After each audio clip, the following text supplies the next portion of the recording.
Hey everyone, it's Sarah, and I am back to film my reading journal for the month of March. So first up, we have my kind of times or how much time I spent reading each day. As you can tell, I didn't have any really heavy days reading, but I had a good mix, generally in about the 2-hour range that I was reading. And then in terms of what I read this month, I had 8 books, 3,039 pages, and my favorite book this month was Carrie Soto's Back.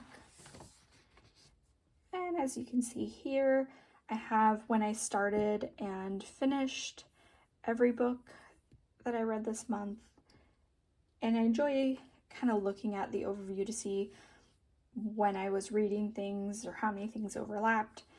Plus, I think it looks really pretty all laid out. These stickers are from Live Love Posh, and then the bullet point dot stickers are from Mojo Jojo Plans.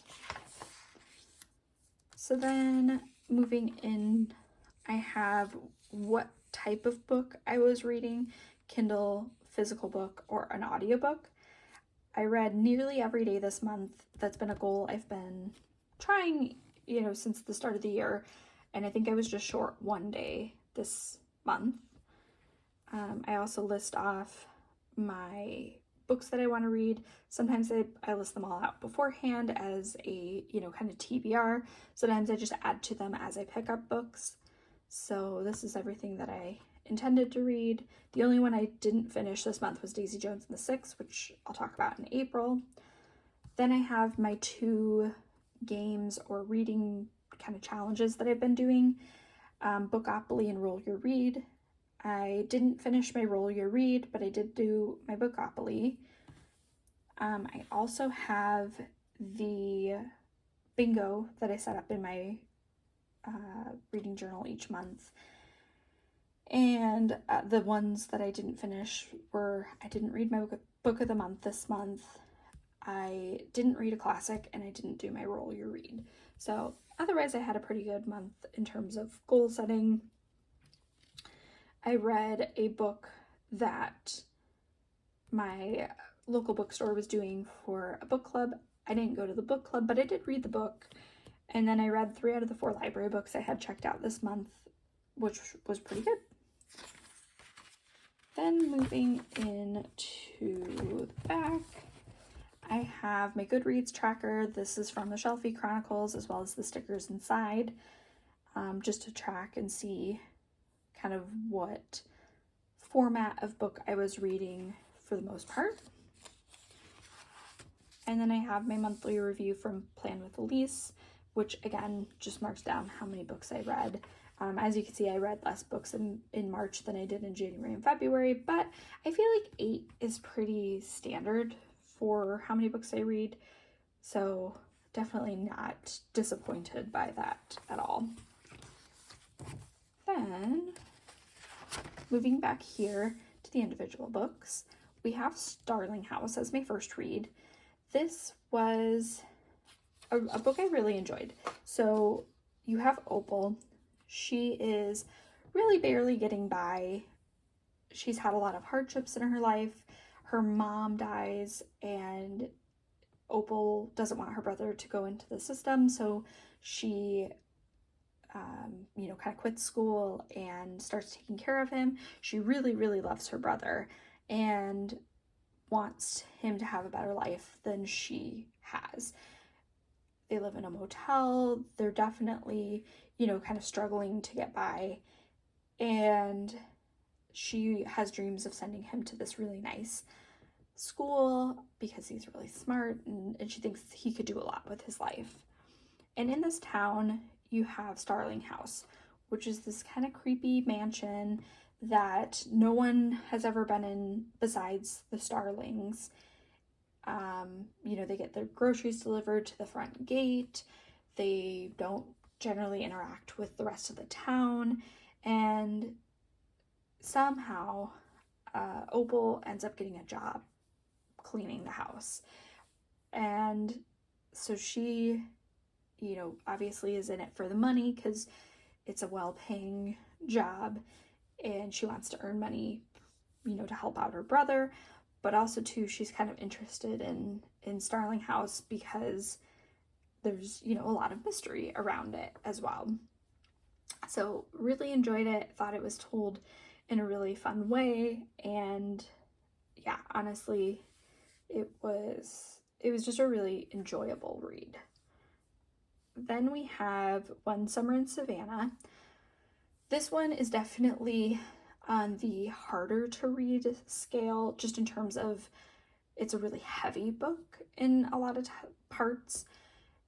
This was a book that my library was doing as a, kind of anyone can check it out for a couple week period to do as a book club. Essentially, like everyone in the library could check it out if they wanted to. And so this is a story about Sarah. And Sarah, as a teenager, was raped, and that resulted in her having a child. And so she leaves Savannah and moves to Maine, but her dad still lives in Savannah. So it's now 8 years later. Her daughter is growing up to be this really, really brilliant child, and Sarah and Alana return to Savannah because Sarah's dad is dying, and he only has a couple months to live, and they want to, see him and spend time with him before he's gone. So it's all about their summer in Savannah before he dies. The dad is interesting because he has a kind of a speech problem, or I think at one point when he's in the hospital they call it a speech impediment or something, but he only talks in poems. He only talks in poems. And so that is a very interesting kind of detail, an interesting character. I'm not a great poetry reader, but it was interesting and it made sense for the character, even though that definitely led to some struggles in the book as well. But yeah, it was a good book. It was very beautiful at times. There's a lot of themes about forgiveness. There's a lot of themes about family, and it was really good. So definitely would recommend, with the caveat that it might be hard to read at times. Then we have Undercover Bromance. This is a book in the Bromance Book Club series. This number 2. So you have Liv, and she works in a restaurant. She's a, I think, pastry chef, and she witnesses her boss harassing one of her one of her coworkers, and she gets fired, but she's determined to bring him down. She's determined to, kind of get justice and save all these girls that have been being, harassed. And she enlists the help of Braden Mack, who is a member of the Bromance Book Club, and he is a club owner who also is interested in bringing down the restaurant owner. And so they are kind of working together to do this. I think the book was okay. There were parts that I didn't like, especially in regards to, how they treated some of the victims of this abuse. I don't know, it was maybe a little too, savior complex for my personal taste, but there were also some nice, funny, lighthearted moments as well. So it was fine. I don't think that it was anything, over the top special or anything like that. But moving on to my favorite book this month, we have Carrie Soto is Back. This one was, I have so much love for this book. And it's funny because I started the book and I wasn't sure if I'd really like it. I mostly picked it up because it's a Taylor Jenkins Reid novel, and I've read some of her other books. So I figured I'd pick this one up. You have Carrie Soto, who is one of the best tennis players of all time. She is very famous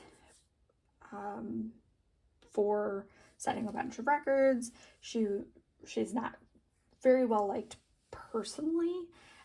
You know, a lot of people kind of call her mean names, but you can't argue that she's one of the best tennis players of all time. However, it's 6 years after her retirement, and someone is tying her record for the most slams won. So she decides to come out of retirement because she wants to win more slams and kind of solidify her record as, you know, one of the best tennis players of all time. And this book goes from her training and then the 4 different slams that she has to compete in throughout the year. And going into this book, I knew very little about tennis. I don't think I really ever played tennis outside of like PE in school. And so I didn't know very much about it. And there is a lot of technical terminology or kind of tennis jargon, but I was really able to get into the book, and especially as we got closer and closer to the end of the book, I just kept wanting to know, you know, what was going to happen next, who was going to win, who was going to lose, you know, how the matches would end up. And so I really enjoyed this. I also really loved the characters in this book. I thought they were all really well written. I thought that they had really good depth to them. So definitely would recommend. I really enjoyed this book. Carrie Soto is back. Then moving on, we have the Lost Bookshop. And in it you have 3 points of view. The first one is Opaline, and it's, you know, in like the 1920s. Her family wants to marry her off so that they can kind of get a little bit more money because they are struggling a little bit, and she doesn't want to marry. She decides to run away and ends up, you know, working in bookshops and around rare books as a way to support herself as she's trying to, you know, start this new life for herself. Then you have Martha and Henry in the present day. Martha is escaping her abusive husband, and she finds work as a housekeeper. And then Henry is essentially just trying to prove himself. He finds a mention about an old lost manuscript and this bookshop that maybe knows what happened to it, or the person that sent it was part of this bookshop. And he gets to, you know, the address that this bookshop is supposed to be at, and there's just nothing there. But in the process, he meets Martha, and they kind of go on this quest to find this bookshop, find this lost manuscript, and, you know, kind of find out what happened. So it was okay. There was a lot of historical tidbits in there, you know, like historical events that happened. There was some fantasy, some magical realism. I think the ending wrapped up a little too fast. It was, you know, kind of like 10 pages and the book was done. But it was okay. It wasn't my favorite book. I only really read it. This was the book that my local bookstore was doing as a book club. And even though I couldn't make it to the book club, I had bought this book on my Kindle in a sale sometime over the summer because I had some Kindle credits, and I decided that I was going to read it, and, you know, just kind of the prompt or the impetus to read it even if I wasn't going to the book club. So it was okay, but it didn't blow me away. Then we have Home Before Dark. This one came at the recommendation of Krista Michelle, who's a YouTuber here, and she's read a lot of Riley Sager books over the last year or two that I've been watching her book reviews, and I decided to pick this one up because it was on like a lucky day in Libby where you could get it for a short time and read it. So I picked it up. But you have Bainbury Hall, and 25 years ago a family moved in, but within 3 weeks they were running screaming from the house saying it was haunted, and they ended up making the dad ends up writing a book about their experience and makes a lot of money on this book. Well, now it's 25 years later. Maggie's dad just died, and she's returning to Bainbury Hall to renovate it for sale. And she's also trying to figure out what happened while they were at Bainbury Hall. So she is pretty convinced that everything her dad wrote is a lie. She doesn't have any memories from, their time at Bainbury Hall. She was young when everything happened, but she doesn't remember anything that happened. Her parents wouldn't really talk about, things that happened outside of the book. And so yeah, she just kind of wants to go back and, see what it was all about. Side note, this was a really good audiobook. So if you enjoy audiobooks, I would recommend maybe picking this one up as an audiobook version. But I really enjoyed it. We read it in just a weekend that we were traveling, and we picked it up at every opportunity. Anytime we were in the car, even if it was only for 15 minutes, we listened to the audiobook for 15 minutes. So that's probably a good sign of how much we enjoyed it. Then we have The History of a Difficult Child. This one I picked up because I wanted to read, so in the month of February was Black History Month, so I wanted to pick up some more books that related to Black history, and I picked this one up. This one is set in Ethiopia in, I think, the 1970s, and I don't know much about Ethiopian culture. I don't know much about Ethiopia politically. So I will say getting into the book was really hard for me because there was a lot of terminology I was not familiar with that wasn't really, spoon-fed explained.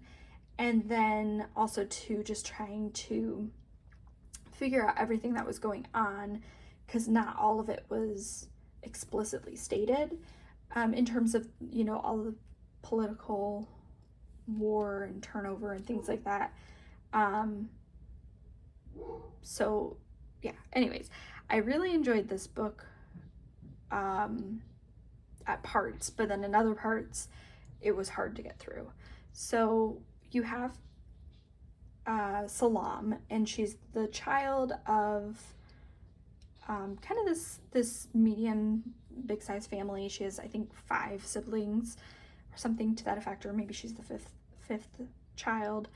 But her mom's really sick. She's bleeding all the time, and no one can figure out what's wrong with her. She ends up getting pregnant with Salam while she's sick, and but even after Salam is born, she still has trouble.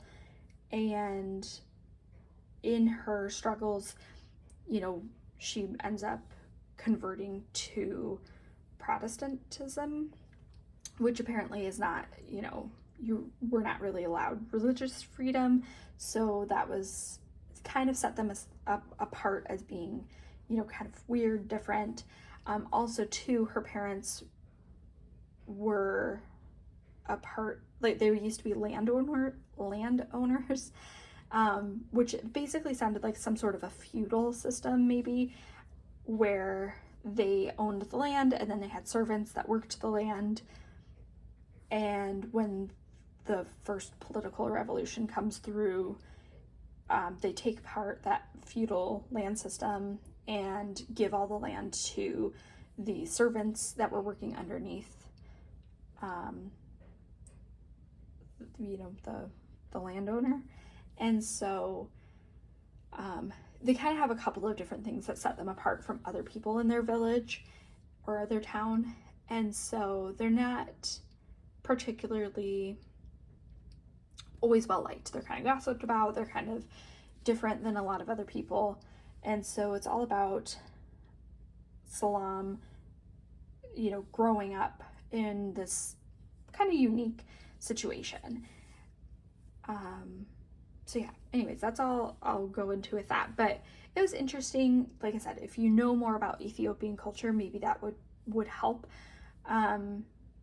You'd understand things a little bit better than I did. But I don't think it was a bad book, but it was just hard to kind of get into, I think, because my learning curve was maybe a little bit higher, since I don't have much experience with it, or, Ethiopian culture. But still, a pretty interesting coming of age story. Also, just culturally, things were very different too. So, and then the last book I read this month was Good Bad Girl. This one, when I was doing my reading challenges last year, one of the reading challenges I was doing was the buzzword reading challenge. And I think it was October or November.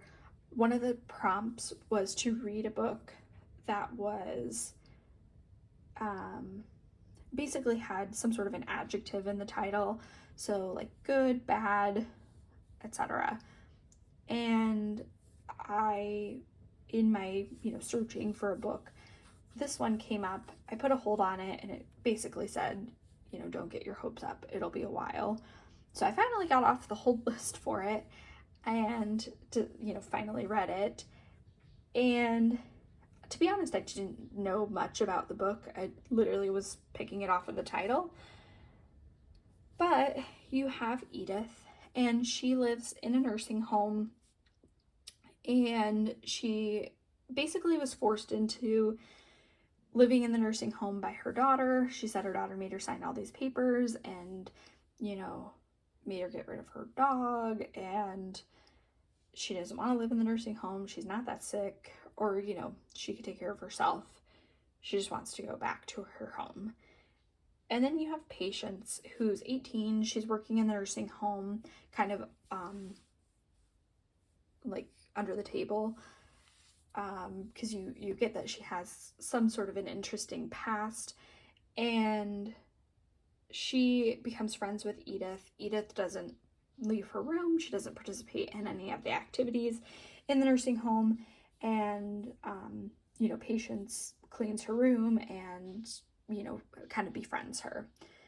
So then someone is murdered in the nursing home, and a lot of kind of secrets from the past are dredged up, and things are kind of set in motion. So it was an interesting book. I gave it 4 stars. I could kind of honestly give it 3 or 4 stars. There were some parts that I didn't like. There were some things that were pretty obvious. They weren't necessarily twists, because you could kind of see it coming.